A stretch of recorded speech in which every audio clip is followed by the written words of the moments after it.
咧超級靚，咁你見到佢嘅 design 啦同 lace 咧都唔係肉酸嗰啲嚟嘅，同埋佢個設計都比較難遇到嘅一啲特別嘅吊帶連埋個 cuff 嘅款式。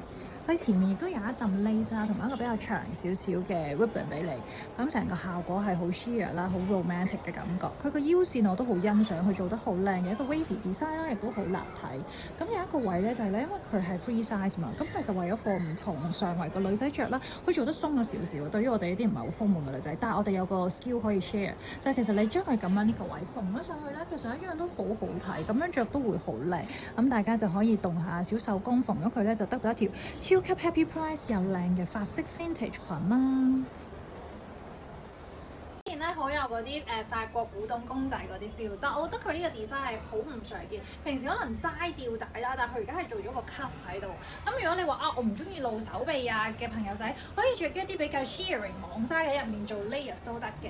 咁你話啊，我怕熱嘅朋友咧就可以咁樣單着都幾好睇。咁佢成個咧係有啲好靚嘅 lace，同埋個下擺呢度有啲 wavy 嘅 design 嘅。咁成個係好靚，好明顯就係一個古董公仔 feel 嘅一件 item。真係好靚！如果你中意啲 vintage 咁咧，咁啱今年又好興 lace，咁佢唔係全部都係膠 lace 嗰下先至最正，佢係 cotton 嘅料啦。你睇下個腰線做得勁好睇，再加個好長嘅絲帶，佢唔寒酸嘅。跟住之後佢個 cuff 個 design 都好靚。如果你驚佢太暴露，好似我哋咁樣着 layers 多一件嘢喺入面咧，都好好睇喎。